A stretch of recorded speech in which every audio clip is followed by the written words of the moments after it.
Hello, I'm up to chapter 5 in Golden Fool, and I'm trying to think about how to organize my thoughts because there's already so much to say. So I think I'm going to talk about the tone as we start out this installment, talk about the laundry list of worries, just as bullet points that poor Fitz has to deal with already. Talk about the betrothal chapter because there were some interesting developments there, and specifically 2 conversations that came to mind in that chapter. So first, to talk about the tone, as grief is on full display coming off of Fool's Errand. And I feel like grief is all the more poignant at the beginning of the book as Robin Hobb writes Fitz in a way that Fitz is someone who resists going into the deep inner turmoil of his experiences. As I always talk about, you get the sense of it through subtext. But not only that, but he seems so tender and vulnerable. To me, I'm interpreting it that way because he's pushing people away. People want to be close to him, and he doesn't seem to be able to let people get close. And I really do sense that coming from a place of tenderness, of feeling so vulnerable and so fresh off the wound that he's experiencing. And so Fool tries to reach out, tries to in some ways bond or help him carry the load as he feels it too, as he is very connected to Fitz. And Fitz doesn't seem willing to allow that sense of connection there. And Chade tries to offer Fitz at brandy or some kind of comfort in the quarters where they meet, and Fitz doesn't allow that. And I think that stings Chade. I feel like there are so many moments like that in Fool's Errand too, where Chade wants to have a more meaningful connection with Fitz, or have a more intimate and trustful bond with him. And it's not quite there for Fitz. Additionally, of course, Dutiful wants to be close to Fitz. And I was proud of myself with this, by the way, because in Fool's Errand in my vlog, I noted how Dutiful wanted more than just a friend. He wanted a father figure. That's how I interpreted it. And sure enough, I feel like that comes through in the way that Dutiful is jealous when he finds out about Hap. And then there's Jinna as well, as of course there is some questionable chemistry there. There are questions about whether they should be in a relationship or not, I suppose, but Fitz isn't certain, and Jinna picks up on that. Fitz keeps everyone at arm's length. He's not comfortable with people getting too close, especially right now, and I think especially as he's, like I said, so tender coming off the wound of losing Night Eyes. And again, I feel like that resistance is what makes it more powerful. But the other thing about Fitz is he's just going to focus on what's at hand. He's going to focus on his duties, and there is a laundry list of worries he has here. So I'm going to try to go through them in somewhat of a bullet point format. So he has to worry about the Piebalds, who are taunting him, and he only has some vague theories as to what their motivation is or what their end goal is. And then he is concerned about his papers, his scrolls that he left behind in the cottage. And did the Piebalds get a hold of them? In addition to those things, he has to be concerned about Dutiful connecting with Civil Brisinga. He doesn't trust the Brisingas and their whole entire plea of innocence about the cat. He is concerned about Thick, and Thick having the skill in spades. And he's also wondering about what's going on with this betrothal. Is there legitimacy as it was offered through the father's hand and not the mother's?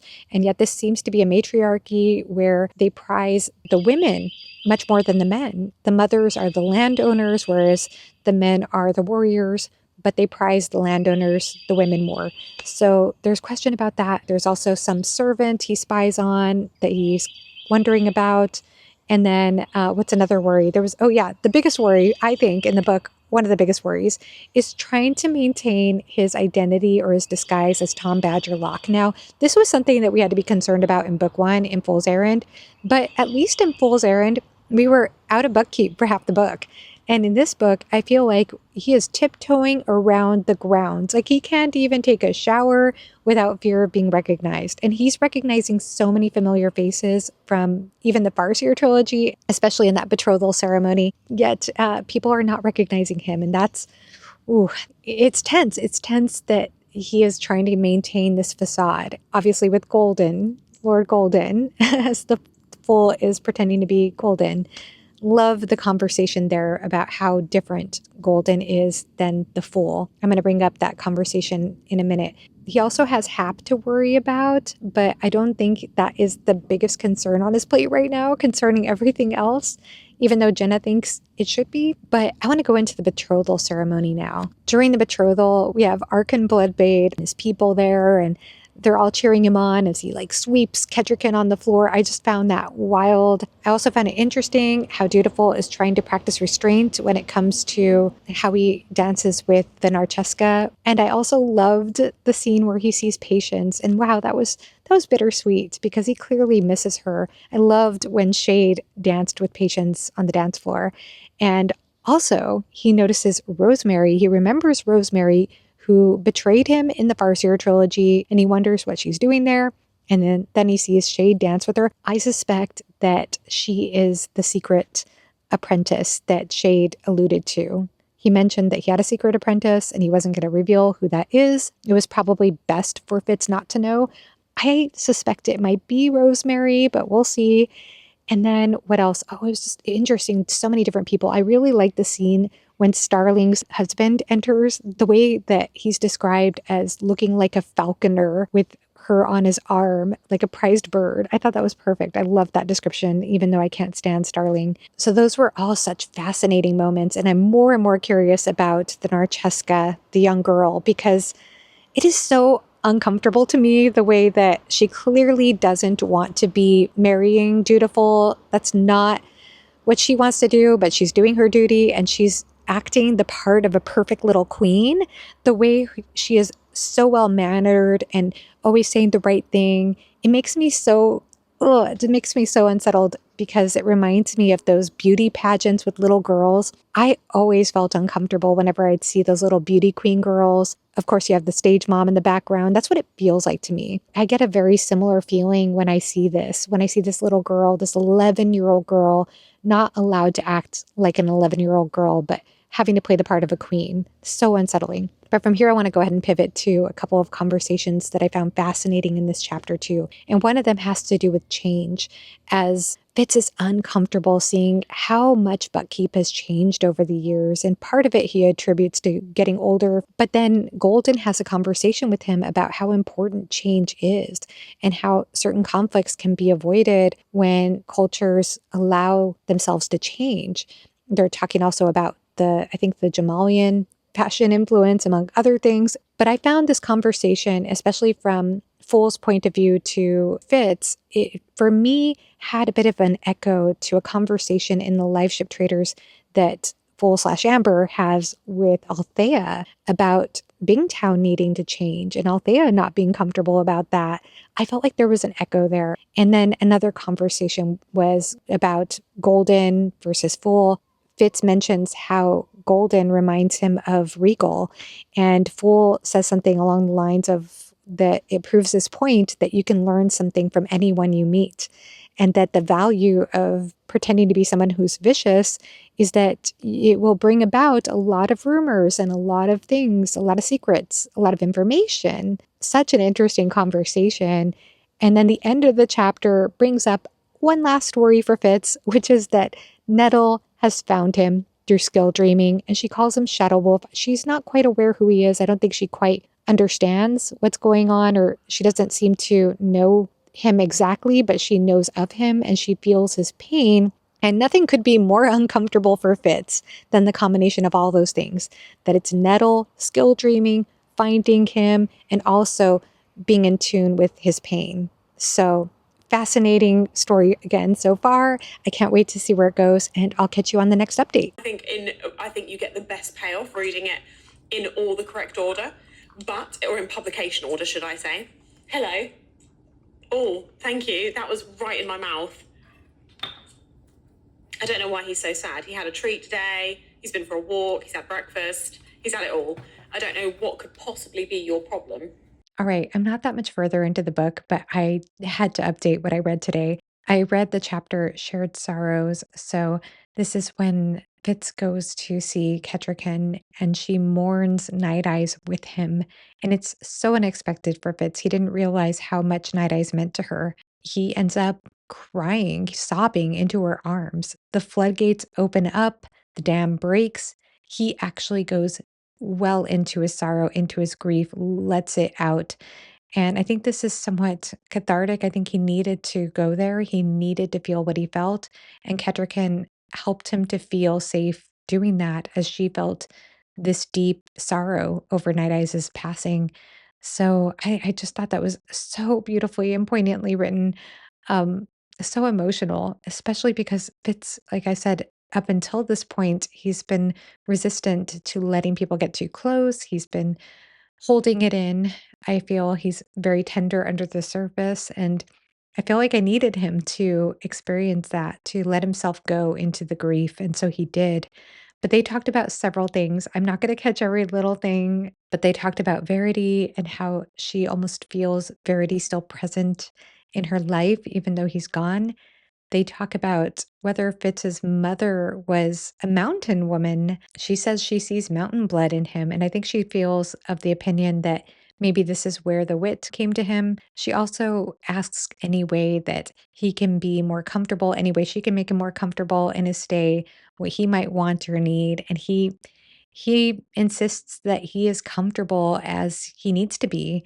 I really liked this quote here. He says here in his own thoughts, "I would live here, but I could not make it a home. It was useless to try. That private thought jolted me. Home, I reflected, was a shared place." And so he thinks back on times when he felt he had a home, and usually it's with the shared company of others, but he doesn't feel like he could just settle and be comfortable in Buckkeep given his role and everything that he is having to hide in the process. And then just as King Shrewd gave Fitz the pin in the beginning of the Farseer trilogy as a young boy as his mark of service to the king, Kettricken gives him a pin, and it's of a little silver fox with a winking green eye, and it's something that she made herself. But this is also to represent his service to her.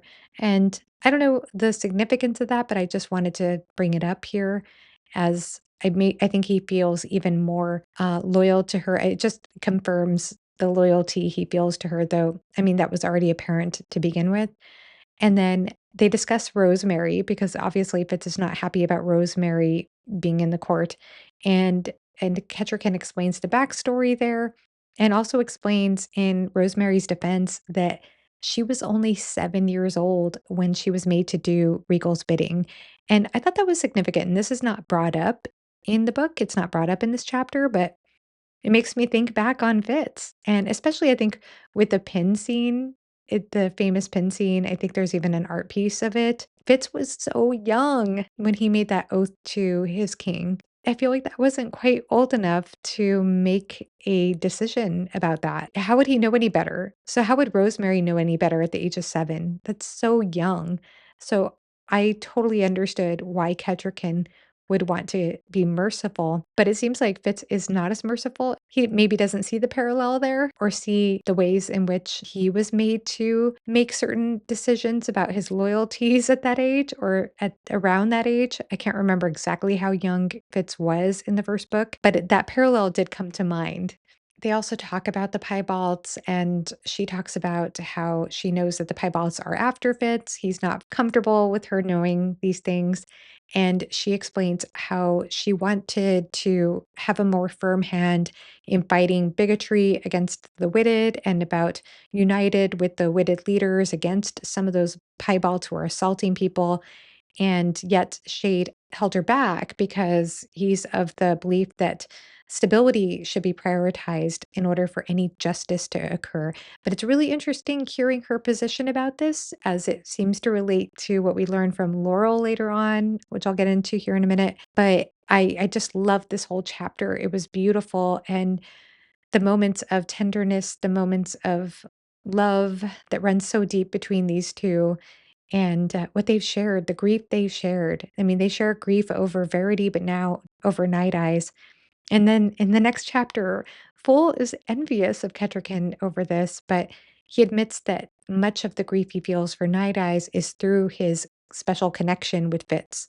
And it's more that he grieves through Fitz rather than directly for Night Eyes, whereas Kettricken did grieve directly for Night Eyes. And so this is the difference for Fitz. But all the same, full envies that he couldn't be the one to comfort Fitz. And I thought that was bittersweet. Um, and then Fitz meets with Laurel and he learns from her all the danger his life is in and her life is in as well. They learn this through Dearkin, her cousin, and about how all the Piebalds are coming down pretty hard against all the old blood people, and about how they must all stand together or be purged. But I wondered about it because it seems like that situation is escalating. Laurel says that he shouldn't feel too comfortable that they let him live in that one instance, and that his life is still in danger. We don't know to what extent they might use him, but I do wonder if Kettricken is gonna be forced to come down harder against Piebalds, or it just makes me wonder if she's gonna have to somehow go against Shade's wisdom here. So I just thought it was interesting to hear this conversation right after Kettricken talks about how she's had to allow Shade to influence her in a direction that she's not sure about. Now I want to pivot and talk about the uncomfortable sex scene with Jinna. I was so sad about this scene because one, I was already uncomfortable with them going into the bedroom as quickly as they did, as Fitz is still trying to figure out his feelings for Jinna. He's not sure he wants to get involved. They hardly know each other. And then they end up in the bedroom, things happen, and right away, Fitz realizes that they're in two totally different places. And he feels ashamed and disappointed, and, he even has the line in his head, "I thought I carried her with me." And so he, in some weird way, tries to make amends by continuing with more sex, and this leads to even greater feelings of emptiness and disappointment and, feeling used. There's this question about whether this was just a novelty experience for her because he's witted and she's never been with a witted man before, and there was this whole passage that I just had to write down. I wanted to be in love with someone the way I'd been the first time. I wanted someone I could touch and be held by, someone who made everything else in the world more significant simply by her existence. This morning, Kettricken had touched me as a friend, and that had held more meaning and even more true passion than this had. Wow, what a powerful passage. I feel for Fitz so much. He knows what he wants, and I think that's what's significant here. He is hurt, he's disappointed, he feels empty, he feels cheated somehow, and yet I think what makes it all the more frustrating is that he feels he knows what this true connection can feel like through what he experienced with Molly. Now, don't recall being the biggest fan of Molly and Fitz together in the Farseer trilogy. It's been a while, but I just have vague, weird memories of that. I do feel like he does have at least that sense that there can be better than this, that there can be something that's based on more true connection. And even the connection with Kettricken, though that was in friendship, there was still more heart there. He still recognizes there can be a more meaningful, sincere connection, a truer bond, and that's what he wants. And so I do appreciate his clarity of this desire that he has, and also the clarity of his desire in this passage. I was deathly tired of secrets. They seem to spawn all around me, and he uses some imagery from leeches, like they feel very leech-like to him. I hungered for something real and true and open. And again, there's that clarity of something that could be meaningful and true and sincere, and he knows the possibility of that. And it's all the more heartbreaking not getting it. And I want that for him, and I don't want Jenna for him. And I hope that this sexual relationship ends here, as awkward as it will be moving forward. And I hope Hap moves out, by the way. He does have a confrontation with Hap. It seems like more need to happen as Hap needs to grow up. But oh, it's so uncomfortable. It's so awkward. I don't like it. I don't like it. No to Jinna. No to Jinna and Fitz is all I have to say here. But I do love Fennel. Fennel is hilarious, and it was somewhat symbolic that Fennel shows up with a dead rat in his mouth into the bedroom. And I also love the part where he says, "Butter for the cat? I have no reason to be nice to you." "Yes, you do. I am the cat." I love that so much. Oh my goodness. I love Fennel. But Jinna, no. Jinna, no, and Starling, no. now to the part where he sneaks away back to his cottage and he finds that the cottage door is open. He doesn't know if some of his scrolls are missing or not, but he does find several of them. And he has to make choices about which ones to keep and which ones to burn because he can't take them all. And so he starts this bonfire, burns the furniture, one of them that has the buck on it that Fool had carved. Oh, yeah, this is a really interesting chapter because I've been keeping journals my entire life. I have so many that are filled out back to back to back. And I have thought throughout my life whether I should burn them or get rid of them and whether they're worth holding on to at all because they are so embarrassing. And so I felt Fitz here in this passage where he looks at some of his old writing, some of his old musings, and he says here that he finds them juvenile and mawkish and self-pitying and grand assumptions about my own significance. But I can somewhat relate to this, and again, it's making me question whether I should burn my old stuff because I feel the same way about it being mawkish, self-pitying, and grand assumptions of my own significance. Ugh, so cringy. So much cringe. And then also, what happened? Who broke into his cottage? What did they find?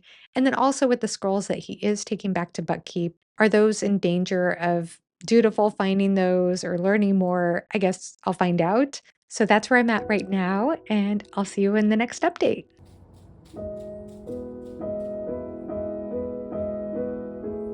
Okay, so up until this point, the lessons have begun between Fitz and Dutiful. While they're meeting, Dutiful talks about his friendship that is blossoming with Civil, which is something that we're not comfortable with here because we don't know Civil's intentions, although Fitz has been spying on Civil and hasn't been able to find anything interesting. But apparently Civil says that Lord Golden likes boys and he wants to know if Fitz is sleeping with Golden. And Fitz has to say no, that is not the case at all. Thought it was interesting that that would be a concern or something uncomfortable for Dutiful, but it seems to be the society they're raised in. There may be some homophobia involved. And then we have a brown ferret who is in the castle now at Fitz's request from Chade. And this is named Gilly or Jilly, I'm not sure which. We know that Chade's memories are failing him. It's clear that Chade is aware of this. He's aware that he's losing memory. He has trouble following the thread of conversation. And these conversations about aging, about him losing his memory, oh, they feel so authentic. I mean, it's a fantasy story, but this is so true to what many of us deal with when it comes to a loved one who is aging and struggling with these issues. And it's heartbreaking. It's heartbreaking reading about that decline in older age in this book because it just adds that extra layer of reality to it. This is all the more reason why Chade would like to learn the skill. And of course, Fitz is not completely comfortable with the idea of Chade learning the skill. And this seems to cause some tension there. But the other interesting part about this conversation that emerges is about the skill headaches. And Chade wonders if Galen set up Fitz to have these skill headaches.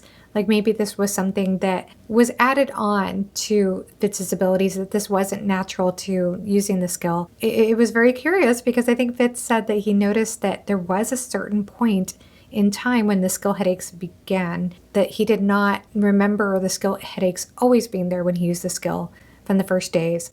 So that leaves us to wonder what is going on with these skill headaches and can he get around them eventually. He does agree to train Thick, even though he's reluctant to, but he's far more reluctant to train Nettle.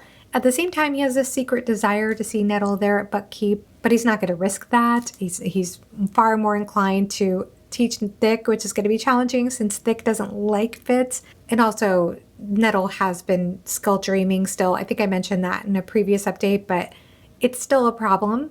Chade feels that Fitz is too cautious, too much caution, not enough ambition. And he complains about this a few times. I feel like Chade is coming across fairly critical of Fitz a few times in this book. Another thing that comes up is how Fitz is someone who tends to take on the blame, who tends to think everything is his fault. And these are part of the conversations that have been occurring surrounding Hap and all of the unfortunate things that Hap is getting involved in when it comes to this girl that he's now, I guess, sleeping with. But Fitz feels guilty. He feels like because he made mistakes in the past, he has no place in telling Hap what to do with his life, and he's afraid that would backfire anyway. Fitz is constantly feeling to blame about everything. I do appreciate this ability to delineate what is truly his responsibility, what is Hap's responsibility in this, and learning to distinguish the difference so that he's not trying to take on too much, and also it's not doing any service to Hap if he's taking on all the blame for everything. It's not fixing anything. It's not helping anything. So I do appreciate that boundary being established when it comes to that. So more drama happened in the meantime between Jinna and Fitz, but it seems to have been resolved now. They did continuously be together since the last update. It just seemed like a bad idea all around. It, of course, escalated when Jinna walks in on Fitz and Laurel in a tavern. And I felt bad for Jinna in that moment because it seems like maybe she did have deeper feelings for Fitz after all, though that wasn't very clear in the first romantic interaction in the bedroom. But it was so uncomfortable overall. And at the same time, I was thinking, Laurel, what are you thinking? Why are you meeting in this tavern where you know the witted go, and make them all the more a target for the Piebalds? Because her whole thing is about how her cousin Dirkin has made it known that the Piebalds are after both of them. And then the Piebalds killed her horse, which is awful. And I can understand why she was mad and didn't want to show any fear. But oh my goodness, what a dangerous plan. So that ended up happening. Like I said, I think everything resolved with Jinna. Fortunately, they're on platonic terms now. But it was so unsettling for a while there. I think it was just premature. I think they didn't know each other well enough. Things weren't clear enough. So all types of miscommunication was happening. But it just was made all the more awkward with everything happening with Hap. And so fortunately, that seems to have all been resolved now. And Hap, I think everybody agreed in the book, including Fitz and including me as a reader, that Hap needed a good kick in the butt. Okay, added to all that, I've been loving the friction occurring between Elliania and Dutiful. How Dutiful can't get it right. He ended up accidentally making a mistake in what he said about the game, insulting Elliania. And how she comes back at him. I was rooting for her in that moment. I was rooting for her in, what is it that she says? She says, perhaps I should not wed him until we are sure the prince will truly become a king. And then followed by, allow my uncle to help me. He's a man of experience, both with horses and women. I mean, she just really rips into Dutiful. And I like Dutiful, but I kind of felt like he deserved it too. I mean, I felt for her. I felt for her feeling offended by what he did. And at the same time, I also feel for her. There's so much mystery going on with her. What is with the tattoo on her back? I kind of foresaw a tattoo coming up because there is a cover of this book with a woman with a tattoo on her back. But it was interesting the way that was described, especially with the serpent, how it seems to be protruding from the back in a way. And also, this servant of hers is strange. Henja is the name of the servant. We don't know much about her. A couple of other big things to talk about. Bingtown traders have come to the castle, including, oh my goodness, Cirilla.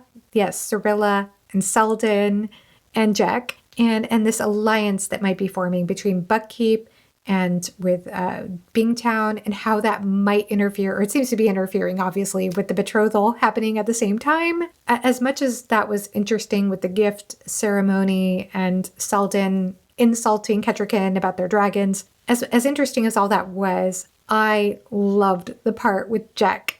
The scene where Jack is in Golden's quarters and Fitz comes in and she says, oh, wow, you look so much more handsome with brown eyes than the blue eyes of Paragon. Wow. She seems to think that everything's out in the open between Full or Amber and Fitz, and that they are together, and she couldn't be more wrong. And it creates a strange, embarrassing situation. And the thing is, Fitz is hurt. He's wounded. He feels more lonely than ever by the fact that there's this whole other part of Fool's life that he's never known, that he never knew about this Amber part of Fool and all of this other information from Jack. I can understand why he's heard about that, but I'm thinking, Fitz, are you not processing what you heard? Are you not processing that Fool has feelings for you, that Fool is in love with you. Are you not processing that? And it seems like he's not, but I was. I was with that quite a bit. Yeah, it's interesting just going back again to what Dutiful was saying. Like, are you betting him? I hear he sleeps with men and being uncomfortable with that. Whereas I am all for Fitz and Fool together. Again, when I was reading Fool's Errand, I had the suspicion that when Jinna was reading Fitz's palms and talked about a love coming in and out of his life, I suspected that was the Fool. And I feel like Hobb is doing an excellent job with this ebb and flow of different emotional conflicts with people and characters. And there are several big high stakes things that are happening now with this dragon quest, among other things, and the war that's happening with the Chalcedeans. But at the same time, I'm also living for all of these emotional dynamics with characters that feel very authentic to relationships that we would have in real life, like relationships between a parent and a child, or between a mentor and a younger person, or relationship conflicts with teens and young adults, and also romantic conflicts with adults. I'm enjoying all of those things in addition to the bigger high stakes things happening.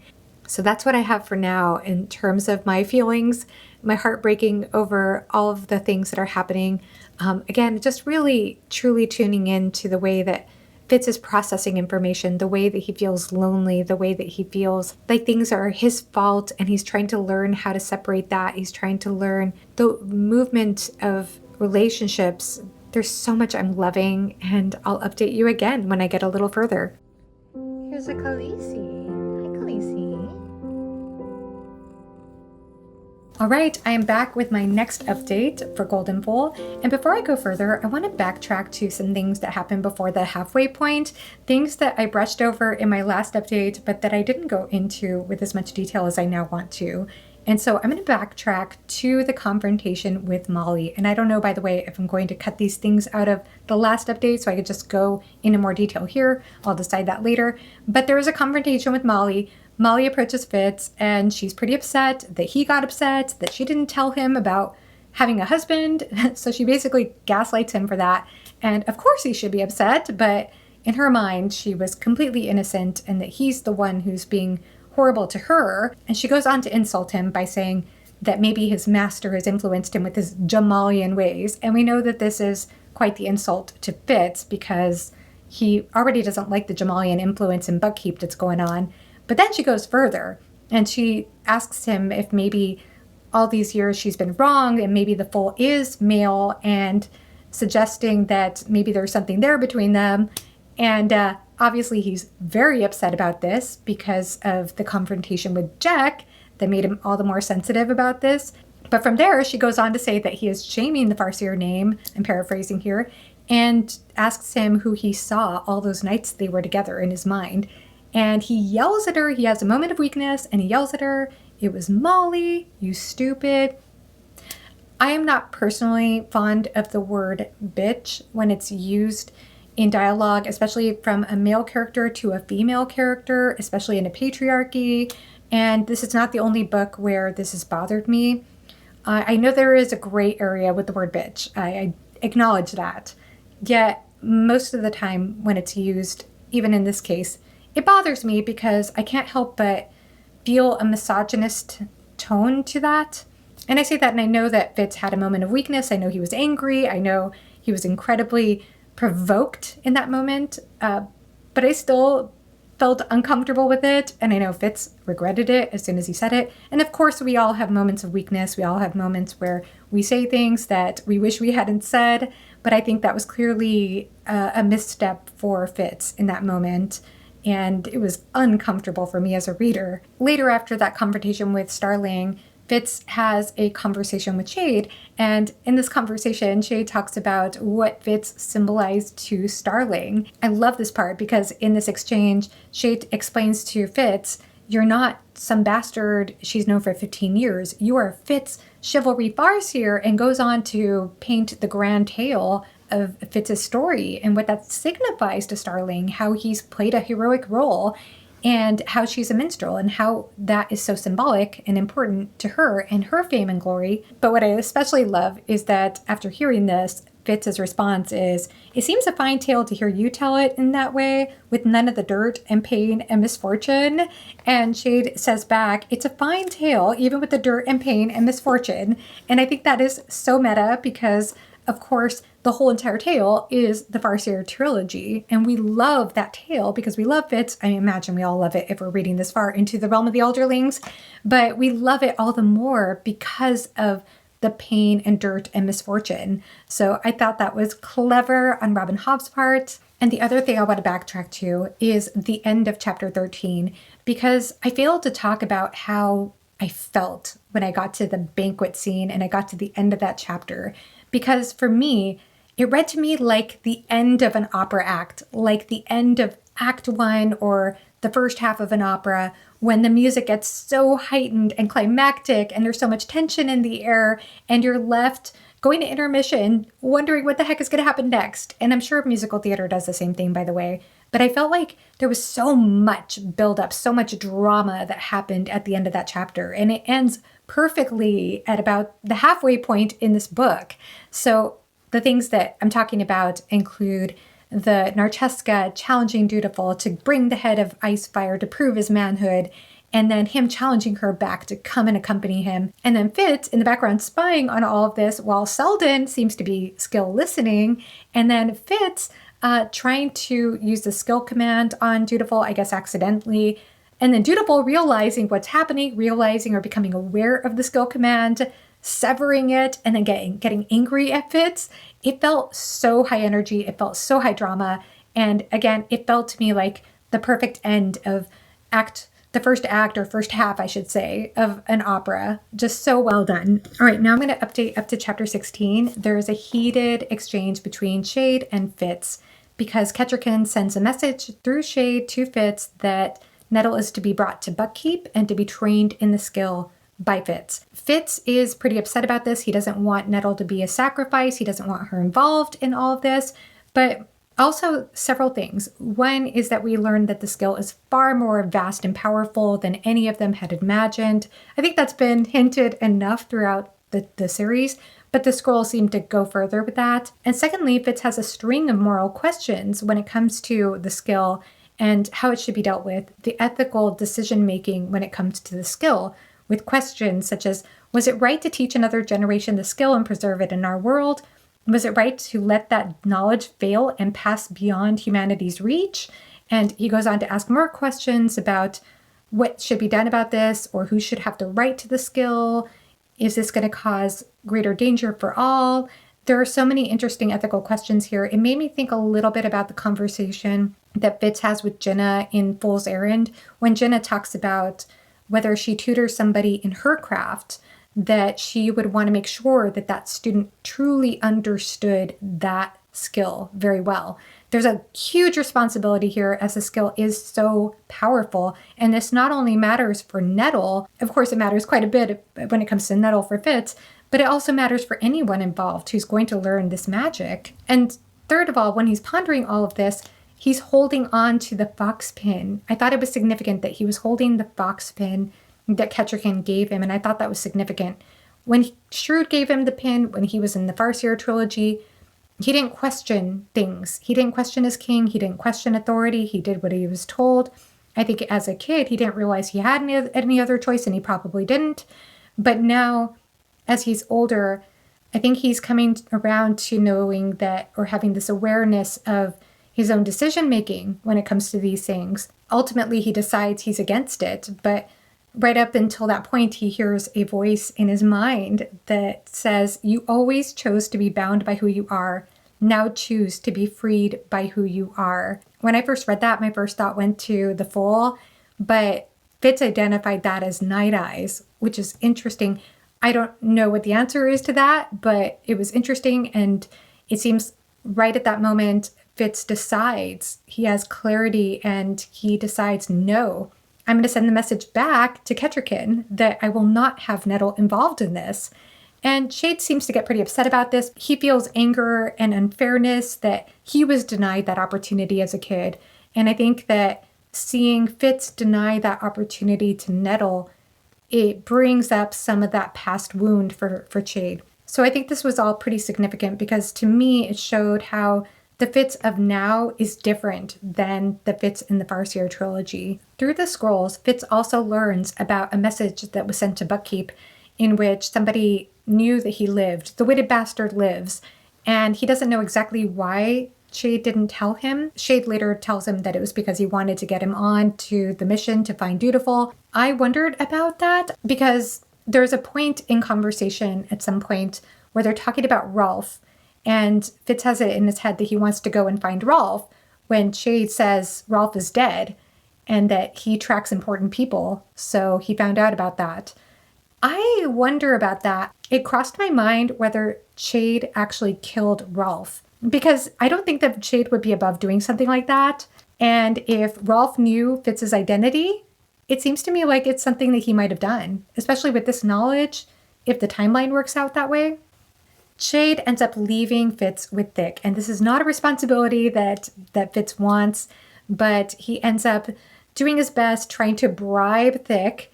And when he figures out what Thick wants, it surprises him, it touches him, it stings a bit, realizing that the things that Thick asks for are some of the most simple things. Cake, a pink frosted cake, raisins, a whistle, just some of the most simple objects to make a difficult life more manageable.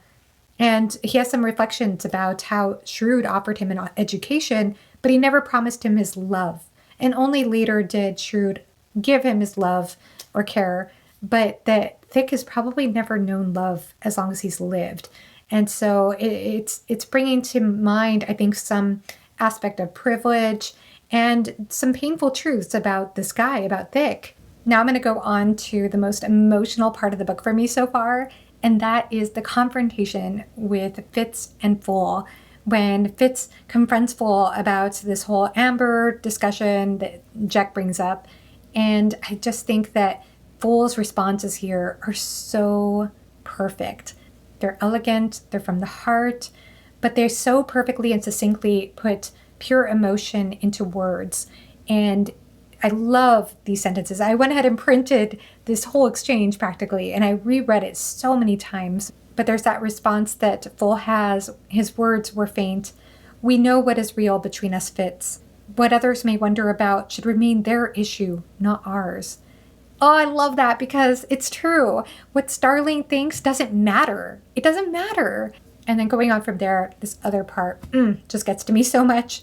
You know who I am. I have even given you my true name. And for what I am, you know that too. You seek a false comfort when you demand that I define myself for you with words. Words do not contain or define any person.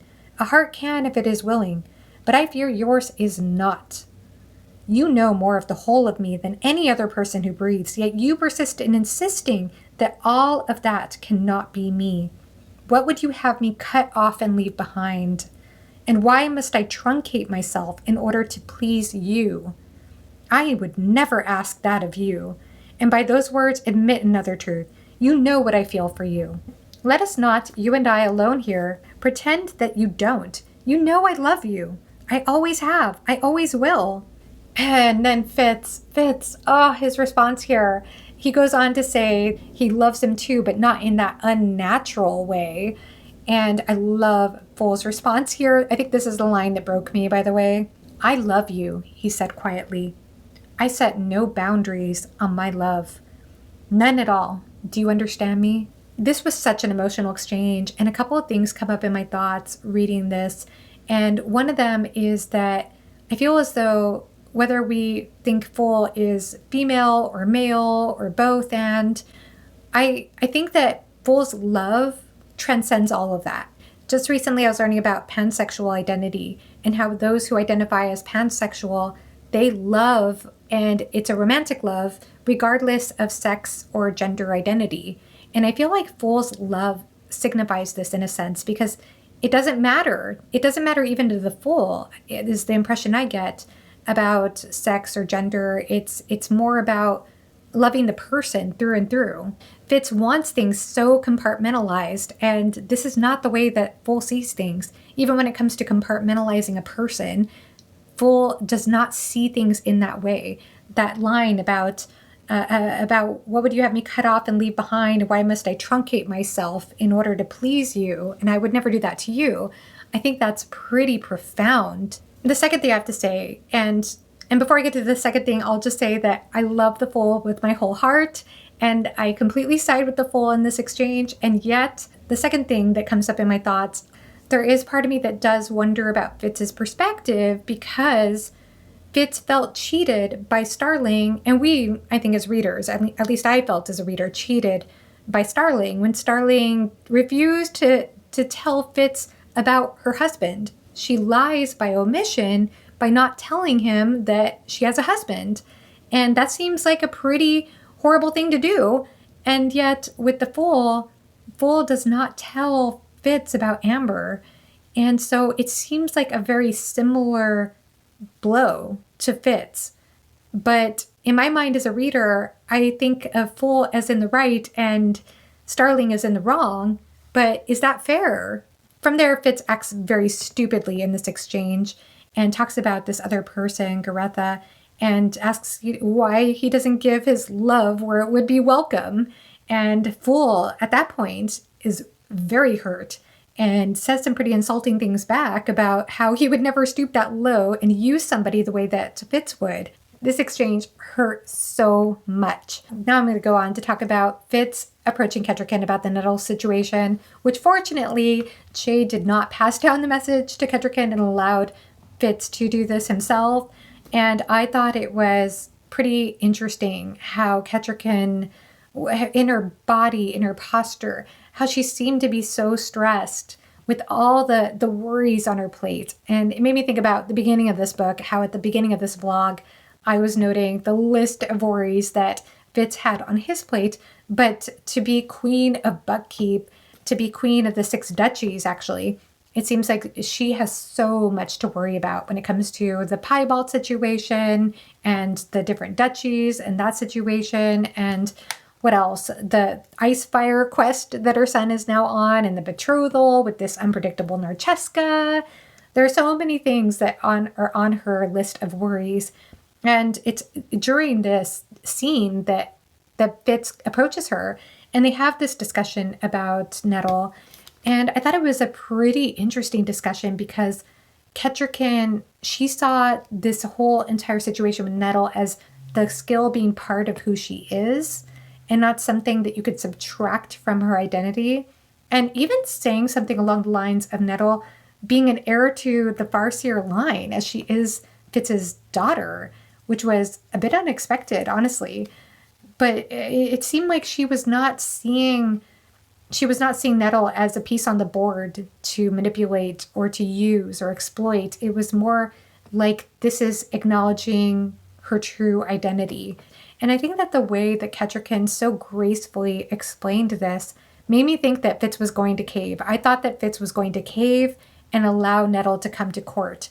And I was so surprised when that did not happen. And ultimately he does, again, assert that he wants her not to be involved in this. And Kettricken honors Fitz's wish, but she also says that she will only do this as long as it is safe for us to do so. So I guess we'll see where this goes for Nettle. Leftover lentils, my husband makes the best, and reading journal.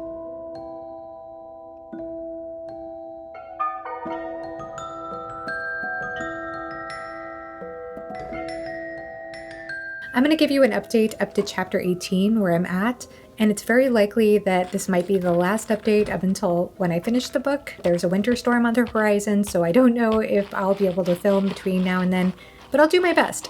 But there is so much to say between the last update I gave and this update.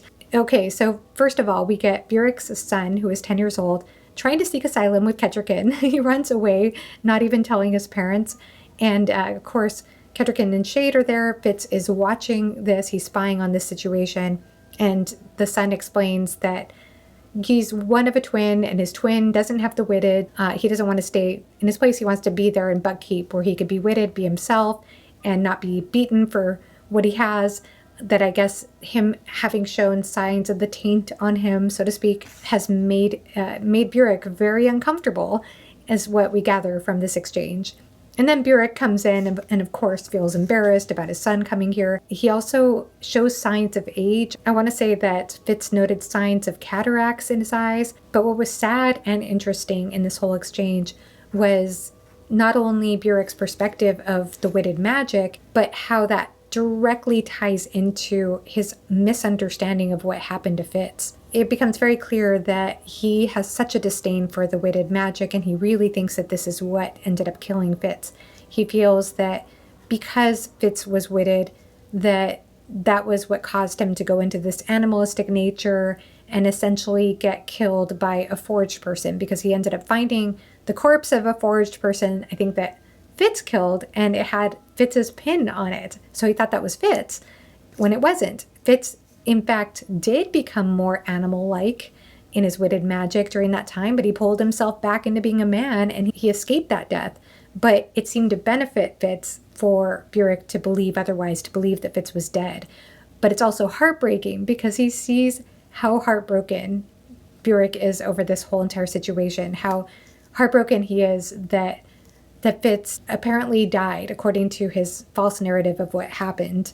And so for that reason, he just sees the witted magic as more dangerous than anything else. And Kettricken tries to remind Burrich he was able to save Kettricken from Regal and save Fitz from Regal's dungeons. But of course, with Burrich, he ends up seeing it more as what killed Fitz. So it's really interesting because obviously this is playing a role with how he's treating his son and how he's living his life and how he fears this magic. So I feel more than anything for Burrich's son in this situation.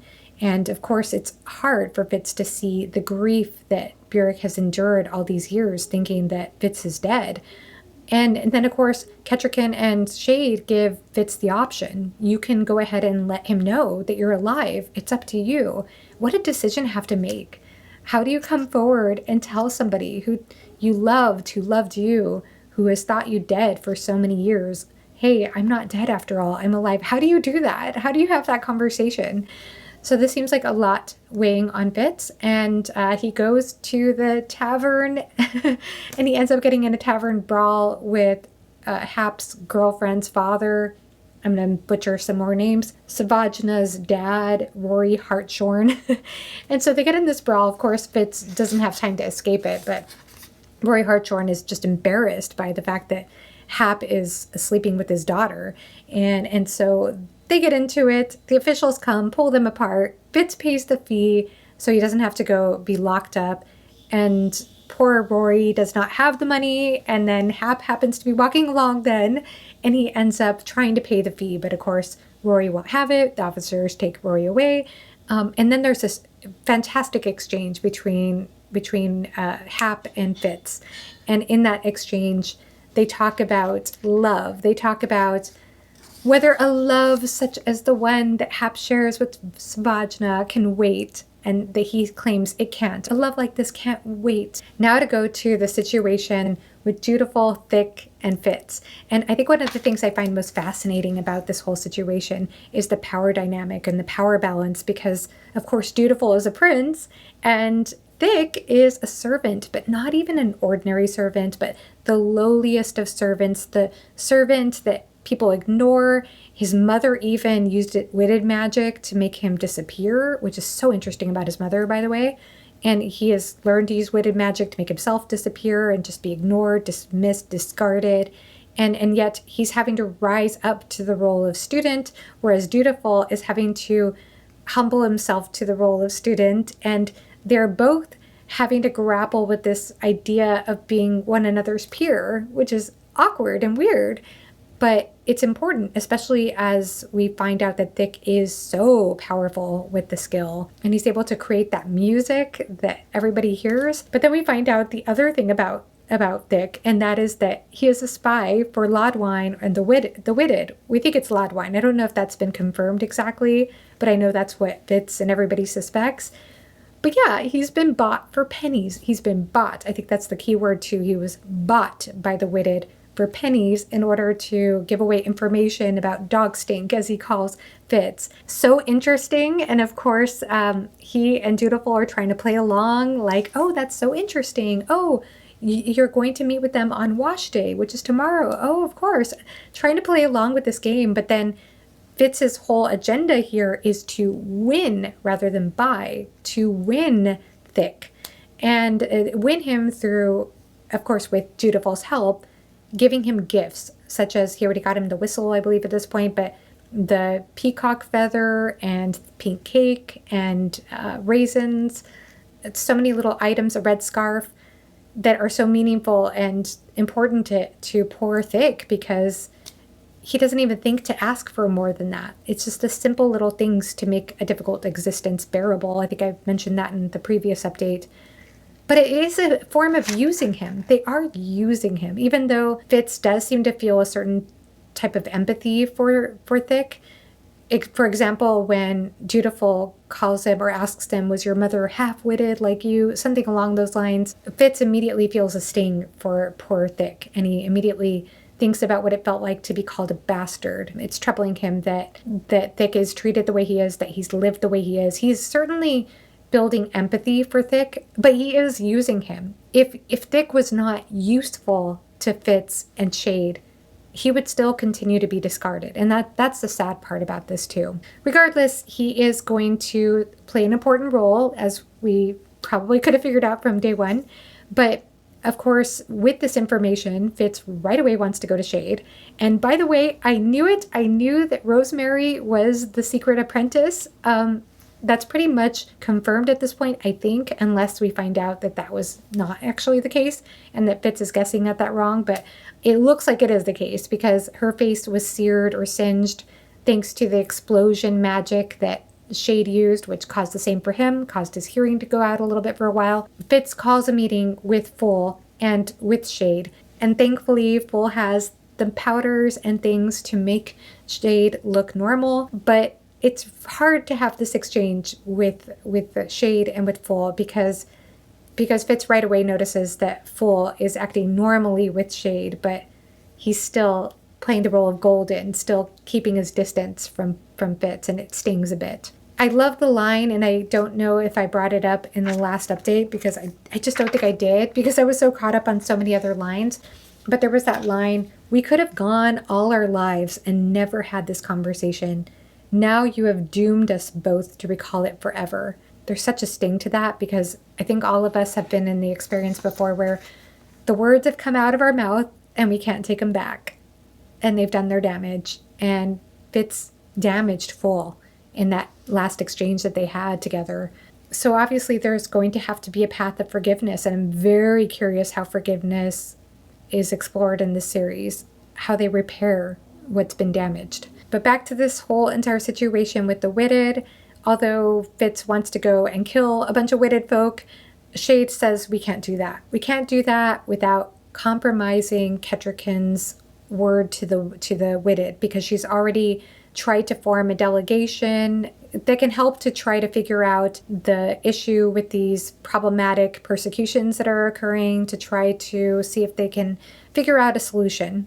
So because she's made that diplomatic move, it pretty much halts any assassination attempt that they can do without hurting her or going against their queen. And Chade reveals that this was not counsel he gave to Kettricken. This was something that she took on herself. I think it was mentioned that one of the nobles from one of the duchies was saying it sarcastically, oh, we could just work with the Witted. And she said, oh, that's a great idea. I'll go ahead and call a meeting with them. So I think it looks like that's the idea that is going to take place. Another thing to mention is that Chade says use the code word horse, and then not long into that conversation he says use the code word lavender, and both Fitz and Full notice this. They notice, yikes, you've already forgotten what you just said. And he said, oh, did I say that? Well, that doesn't make sense. Oh, goodness. So poor Chade is losing his memory, so that's difficult. Another thing to say about Dutiful is that Dutiful seems to patch things up with Fitz. I failed to mention that when I talked about their meetings. But he also has revealed that Civil is trying to bond with him more and trying to get him to leave Bugkeep with him. And of course Fitz is against this, especially with the reveal that Thick just gave them. So he comes up with the butt boil excuse, and also finds out painfully that Civil has been teaching Dutiful witted magic, or the old ways magic. And then Fitz has to come to terms with that and accept that that might be for the best, even though he's very suspicious about Sybil's role and everything. There's a lot of mystery going on right now with the Brazingas. And I know Chade had some information about the Brazingas that also showed that Lady Brazinga wasn't leaving her place and that she was staying in bed late. There's something mysterious going on there. The other thing to mention is the figurine. Dutiful recognized Elliania in that figurine, but not Elliania as she is now, an 11-year-old girl, but her as a woman. That's what the figurine represented to him. I kind of put that together, I think, since the first book, since Fool's Errand, that could represent Elliania. But it's interesting to me, too, because he's saying that it's more her as a woman, and I guess because of the breast that's exposed. Though Elliania kept on pressing over and over again that she was considered a woman, even though she was still quite young. She was still considered a woman by all standards of her culture. So now into Pink Sugar Cake. I've only read up until the bath scene when Fitz is trying to get Thick into the bath, and we learn that Thick probably hasn't had a bath since his mother was alive, and that it was a more recent bereavement. And it's also interesting that he did not respond to the items the way that Fitz expected. Fitz expected him to just tear into that pink cake, and he didn't. He took his time, inspected a raisin, took one raisin in the mouth, just took his time with the items. There was just a real curiosity and a slowing down and careful thought, inspection of those things. So interesting. I also love the epigraph at the beginning of this chapter, the Pink Sugar Cake chapter, because it sounds to me almost like a guided meditation or a body scan meditation where you go through each part of your body and you learn to just bring your awareness to it. I do this all the time, by the way. And so I just found it interesting to see it written out. Trini's translation of Preparing Students. I loved it. I love also how it was describing us not being limited to our bodies, that if we notice our senses going outward beyond our bodies. I just love all that stuff so much because I love meditation and body scanning. And it brought those things into the magic in that epigraph. So I thought that was neat. So that is it for this update. I'll see you again when I finish the book or after.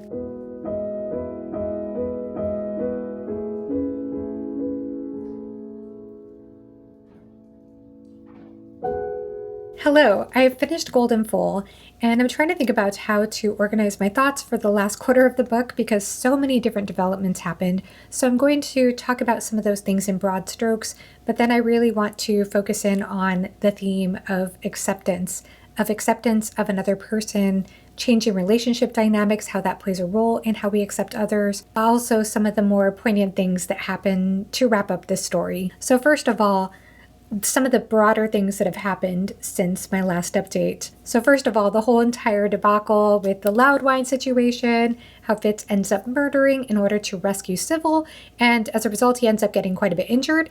I'll just quickly say about the scene is that we get a few interesting things in that scene in terms of what we learn about Regal's impact on the Piebalds' perspective of the Farseers, how the way that Regal murdered so many Witted, how that's led to where we are now. That's something that Fitz hears Loudwine say, and he has to validate that in his mind, that Regal did have a huge impact on that. But also we get that perspective of how the Piebalds are willing to use their Witted companions in a way that old blood folk don't necessarily do in order to escape death. And this is explained, of course, in several conversations and in epigraphs, but I think that we really see how that plays out when Loudwine tries to escape into his horse. And of course, Fitz ends up quite a bit injured in this scene. He ends up imprisoned for murdered. He goes near death. In fact, I think he has a near-death experience. And I think Robin Hobb enjoys writing near-death experiences. That's what I've concluded because I feel like there's one in the Live Ship Traders trilogy. And I believe Fitz goes through something very similar. I mean, he practically does die at the end of Royal Assassin, or comes very close anyway. But he has a near-death experience. He sees Night Eyes, and Night Eyes snarls at him, basically saying, it's not your time, go back. And that leads us into discovering Dutiful's new coterie, which is formed in a very haphazard ragtag group way. So we have Thick, and we have Full, and Dutiful, and Chade. Some interesting things happen through that later on when they're working together. Excluding Full, they discover that they can skill out to all the other skilled people out there. And that's when not only Nettle hears the skill call when Chade tries to recruit, but also we hear the dragon voice who sees Fitz. So I want to just quickly mention that in case I forget, that we do get some dragon interaction at the end of this book, both in that scene and in a skill shared dream that Fitz shares with Nettle. There's so much to unpack in terms of how healing is explored in the story, and I want to go into that a little bit more a little later. But also, I want to go ahead and mention that we have that hostage exchange situation. Kettricken goes against Chade's wisdom. She has the meetings with the old blood folk. We get to know the character Webb, who is quite interesting. And basically, we have some discussions about reparations, as one of the witted folk is pretty angry. There's a conversation about the difference between justice versus vengeance. And we ultimately come to some sort of agreement about how things are going to be managed moving forward. Kettricken passes some new laws in the Six Duchies about how to handle these executions, how to handle this in terms of when the Queen's justice needs to become involved. And then at the end, we get the group starting to form to go to the Out Islands. And we also get Swift, Burrich's son, who comes to court to become Kettricken's page. And then we get Fitz appointed to be his tutor. So several things. I know I'm not covering everything. I'm just trying to cover broad strokes here, but I want to get, again, more thematically into how the relationship dynamics have shifted, because almost every single one has. Starting out with Starling. We get another encounter with Starling, and in this encounter, Starling is actually trying to intercept Fitz to prevent him from intersecting with Loudwine, which fails miserably. Fitz sees through it. He realizes that Chade's hand is involved in this. And speaking of Chade, I really liked how Starling talked about Chade basically being a Chad, that he has a way with women, even in his older age. But during this exchange, Starling shares that she fears her husband is cheating on her, that he no longer finds her desirable because she is unable to bear children. And side note here, I'm going to put a little post-it note here to say that in the chapter 21 epigraph, there was mention of these 4 witness stones and this area where a barren woman can conceive, or a woman can abort a child. And Starling did come to my mind, as she is somebody who is barren, as she is somebody who is not able to conceive. And I wondered if maybe she would put those witness stones to use, maybe later in the storyline. But regardless, she does feel as though her time is limited. Her voice will not be forever. Her looks are fading. She is not able to produce children. And the fact that Fitz, according to Fitz's reflections, finds it so easy to reject her, it adds salt to the wound that maybe she's not as desirable as she once was. Maybe his ability to find it so easy to move on, maybe that means she's not as desirable anymore. And that means she's not as lovable anymore. So there's this fear of, I'm not worthy of acceptance and love if I am not beautiful and if I'm not able to have children, which is quite sad. She's afraid that she'll grow into being an old crone, and nobody loves an old crone, I suppose. At least that's how she sees it. And it's a sad conversation, and it's a good conversation to have, especially about women, and especially about women in fantasy, because you do see women either falling into the archetype of old crone or beautiful young woman. So I actually appreciated a female character exploring this, even though I dislike Starling in many ways. I did appreciate this exploration here. And Fitz says some white lies to her. I think he cares about her. I think he feels some empathy there, but he's not attached to her. And he lies, one, in saying that he missed her, because he didn't miss her. And he also lies in saying that basically he will hold her in his heart for as long as possible, which he doesn't really know if that's true. But at the same time, he does want her to feel comforted. And he does tell her that he lied about thinking about Molly when they were together, and he regrets that now. Now to move on to Jinna, and this dynamic changes as well, but not for the better. In fact, it changes for the worse. Jinna is suspicious of Fitz's witted nature. She feels as though the wolf within him maybe caused him to murder the men he murdered, and she doesn't trust it. And I think that's such a disservice, not only to Fitz, but it's a disservice, or it's degrading to Night Eyes' memory to say such a thing. And Fitz has to lie to her. He has to lie to her with that story that he was trying to find the Golden's pouch and that he was defending himself from thieves. But it is a blow that she thinks so ill of him. And he has to accept that. He has to accept that she does not accept him for who he is. She does not understand his true nature. She has some misunderstandings at play. And it is too bad, because I don't think she means harm. It seems like she wants to understand and she's unable to. And then there's even a changing dynamic, by the way, with Fennel, the cat. I mean, maybe I'm reading into this too much, but I felt like there was a more peaceful departure between Fennel and Fitz than there was between Jinna and Fitz. And I feel like in the past, Fennel was a little bit more spicy with Fitz, but we have that at play.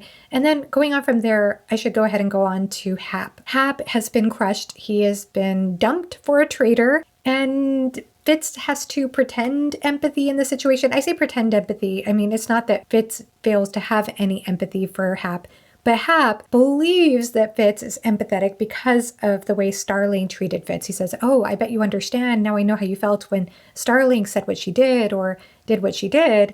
And Fitz has to pretend that he actually cared about Starling, which is so interesting because, of course, I'm dug in as a reader at the beginning of the book to siding with Fitz and being against Starling with everything she has done so far. But at this point in the story, I almost feel like the way that Fitz is so detached from her, and it's clear that he was never attached to her. I'm not saying that she was in any way right for what she did, but he never cared about her, is the feeling I get. He might have cared about her as a friend. He might still care about her as a friend, but seems like he never was quite attached to her. So as it goes, Fitz is trying to console Hap, and I think that there is a change there. I feel like Hap has come along and he feels like he understands Fitz, maybe, like I said, because he thinks that Fitz can empathize because of Starling.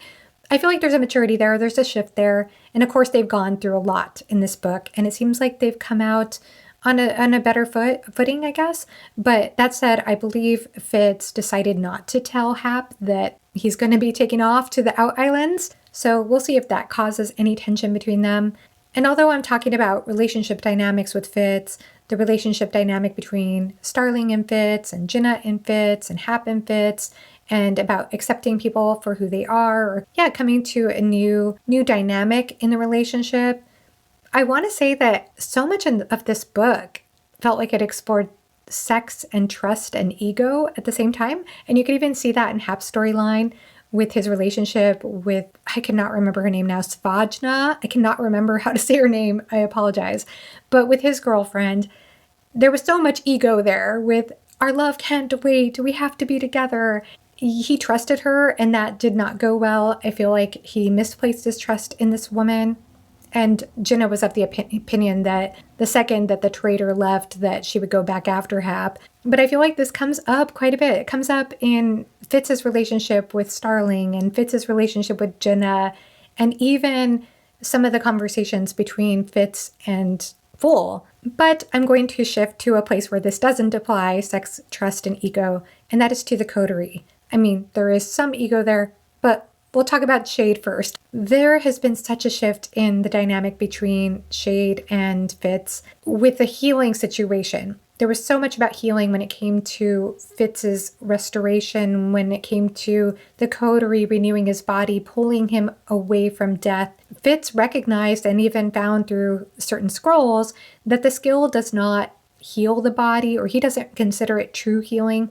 The skill starts the healing process and then the body takes over. And then one has to be mindful when getting into the skill that they are paying attention to the cues of the body and not overriding them with the skill. There's a quote I wrote down: healing, it was not healing. Healing is gentleness and recovery and time. Healing, I suddenly knew, was not a thing that one man did to another. Healing was what a body did for itself, given the rest and time and sustenance. And I'm bringing all this up in relation to Chade because whereas Fitz has this wisdom about healing and what the skill is doing, Chade, on the other hand, is taking advantage of the skill to benefit his body and not thinking twice about it, and not thinking twice about using thick in the process, which is also something I want to talk about. I'm going to talk about thick in a minute, but it is something that causes tension between Chade and Fitz. And in fact, when Fitz is warning Chade that he's going too far, he throws back the insult that Chade gave him about him being a cautious man. I am a cautious man. Trust me in this. Fitz does not relish being right about this. He feels uncomfortable with the fact that he sees there are flaws there, that Chade is not perfect. The person he considered a mentor that he never questioned in the past, he now knows that Chade is in the wrong. Moving on to Thick, just as Chade and Fitz have different perspectives about healing, using the skill for healing, they also have different perspectives about using Thick. In the sugar chapter, Pink sugar cake chapter, when Fitz is trying to win over Thick with gifts, with a pink sugar cake with raisins and a scarf and a whistle and all of these things, and giving him a bath for the first time in a long time and sewing his clothes. During that exchange, Fitz gets Thick to Skillshare some very painful memories about Loudwine. And Fitz does this because he's trying to get that information that he needs, but he feels icky about it. He even reflects on how there was a cruelty in what he was doing. He recognizes that this isn't quite right, especially because it's painful for Thick to experience these memories. Now, there is some question there because that is uncomfortable to relive memories of situations with people who are cruel to you. But I think it's worth noticing that Fitz doesn't feel comfortable about this. On the other hand, Chade does not seem to mind using Thick in order to strengthen his skill power, whether it's to restore his body or whether it's to reach out for that recruitment call. But I thought about it because they are very much using Thick. Whether they call it winning him over, they are using him. At the same time, that doesn't mean there is a lack of care or empathy there, at least not for Fitz, and possibly for Dutiful at this point too. It seems like Dutiful and Thick are forming an interesting bond over the last few chapters. But it also made me think about how Fool feels remorse for using Fitz as his catalyst. And yet, of course, we know how much Fool cares about Fitz. So there's an interesting parallel there about using somebody that you really care about for the greater good. Now with Dutiful, this is another interesting transformation because, of course, Dutiful learns who he is. He learns who Fitz is, that Fitz is Fitz. And Fitz almost doesn't feel prepared for how emotional he becomes, especially when Dutiful talks about being a page for Patience and brings up some guilt for Fitz about Patience believing Fitz is dead. There was a line in that exchange about how it felt strange to be accepted for who he was. I'm paraphrasing, I could probably find the line. But in that exchange, he's being accepted for who he is. Very unlike the Jinna exchange. So I think that there's something to be said about these different relationship dynamics, accepting people for who they are. And most important is the relationship between Fitz and Fool.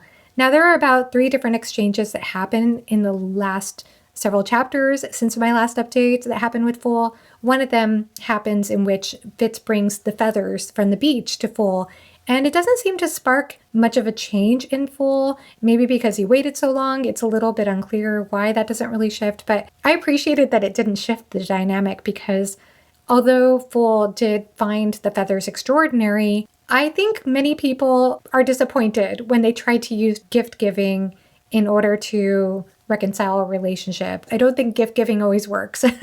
So it did not work for Fool. You can't buy love. You can't buy somebody's heart back in most cases. And the next exchange is when Fool reveals the tattoos on the back that are very similar to Elliania's, except that Elliania had the snake or the serpent that protruded from her skin. And we don't know exactly what that's about, except that Fool says that this has to do with the pale woman, that the pale woman is using Henja, and that this is what's causing a lot of these conflicts to occur with the Piebalds, and that Fitz is going to come near death again, and that it's very likely that Fool will die or come close to death at the Out Islands. Of course, Fitz and Chade tried to prevent this, so they're not telling Fool about when they're leaving, or they're trying to see if they can leave him behind. I don't think that's likely, but that seems to be where we're going. But the last exchange was the most powerful, and that is when Fitz comes to see Fool. And I'm going to read a line, actually, because I think it's so important. I had come face to face with the fact that the Fool was but one aspect of the man I had thought I had known. I thought that was so perfect, especially as it made me think about the line that Fool tells Fitz earlier on in the book. What would you have me cut off and leave behind? And why must I truncate myself in order to please you? So that's what I thought about whenever Fitz comes to terms with having to accept that Fool is just one aspect of this person that he thought he knew. That's the moment.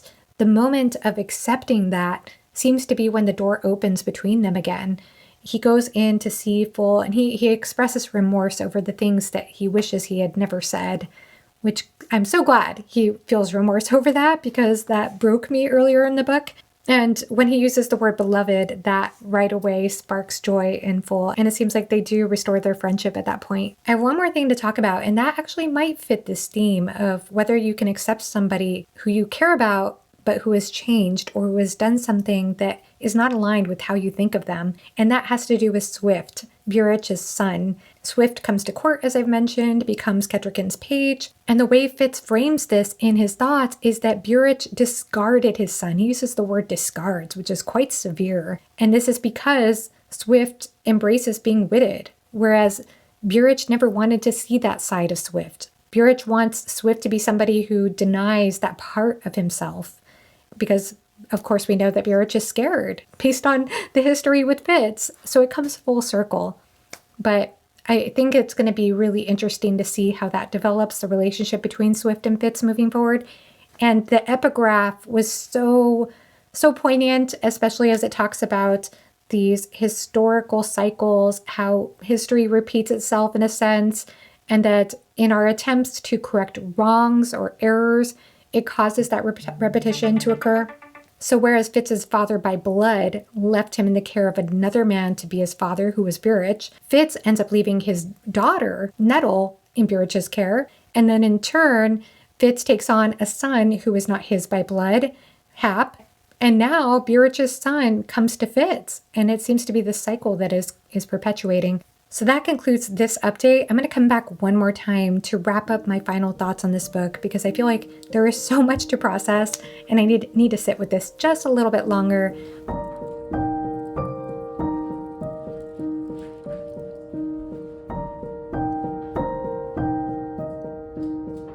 All right, I'm going to summarize my thoughts about Golden Foal, and this is going to be very difficult to do because I feel like this book is doing so many things. But first, I'll just say that I think one of the significant things that Robin Hobb does so well in this book is how she's able to weave together so many different conflicts. I talked about it at the beginning of the book. I was surprised when I started the book how many different conflicts that Fitz was already dealing with. And not only do we have high stakes conflicts, like the conflict with the Bingtown traders and with the Betrothal with the Narcheska, and now this ice fire dragon that we have to go and free, and also the situation with the Piebalds and the witted folk. But these are all interwoven with so many intimate relationships at play. The relationship between Fitz and Jinna and Hap, and Fitz and Fool, which was my favorite.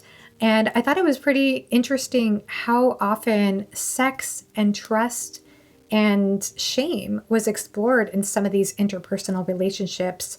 And I also found it significant that at the beginning of the vlog, I was noting how after the exchange with Jinna, Fitz gains so much clarity about what he wants in a partner, in a romantic relationship. And then he fails to see that what he wants is right there in front of him when the Fool shares or opens their heart to him. So I thought that was probably my favorite part in the whole entire book, actually, was the exchange between Fitz and Fool. Very emotional, very powerful writing there. But additionally, I thought it was significant the way that we see Fitz as he has shifted, as he has grown since the Farseer trilogy. And we notice this through his relationship with Hap, how he feels at a loss with Hap going in a direction that's not healthy or wise, and Fitz having a lot of guilt about his own past, reflecting on his own past, and trying to delineate what is his responsibility in the situation, what isn't, and what role he can play, even though he can't control what Hap does with his life. And I think there were some really interesting explorations when it came to being a father figure in regards to that, but also in showcasing how Fitz himself feels about his past and how he's grown. And I think that the relationship between Fitz and Chade also shows that as well. The way Fitz now sees Chade as a human, sees that he's prone to error, and that shifting, and also showing how much he's changed since the Farseer trilogy when he never questioned his mentor. And I think this also comes up with Kettricken too, even though I think Kettricken is the one character in this whole entire book that Fitz does not have a conflict with. I think that there is something to be said about how his dynamic with her gives him pause to think through the decisions he wants to make on a conscious level, whereas he never was able to have conscious decision making when he was a boy. And King Shrewd brought him into the court with the pin, with that loyalty symbol. And so I think that that was pretty profound throughout the book, just noticing those shifts in Fitz from Farseer to now, and what they say about his agency, his sense of agency as an adult, or what he's becoming aware of as an adult, even though his awareness is not perfect by any means. I'll add here that the bigger, broader things happening in the book, the geopolitical things with the Bingtown traders and this potential war on the horizon, the Icefire Dragon quest that's upcoming, and also the situation with the Piebalds and the Witted, it certainly brought forth many dramatic moments in this book, and it brought up some setup and intrigue for the next book. But they weren't just setup moments. They added drama and tension to the story as well. And lastly, I have to talk about the skill, because it seems like we are learning more about the skill and its potential and its vast mysteries in this book, and its potential for healing. I should say healing in quotation marks, and what it can do to the body,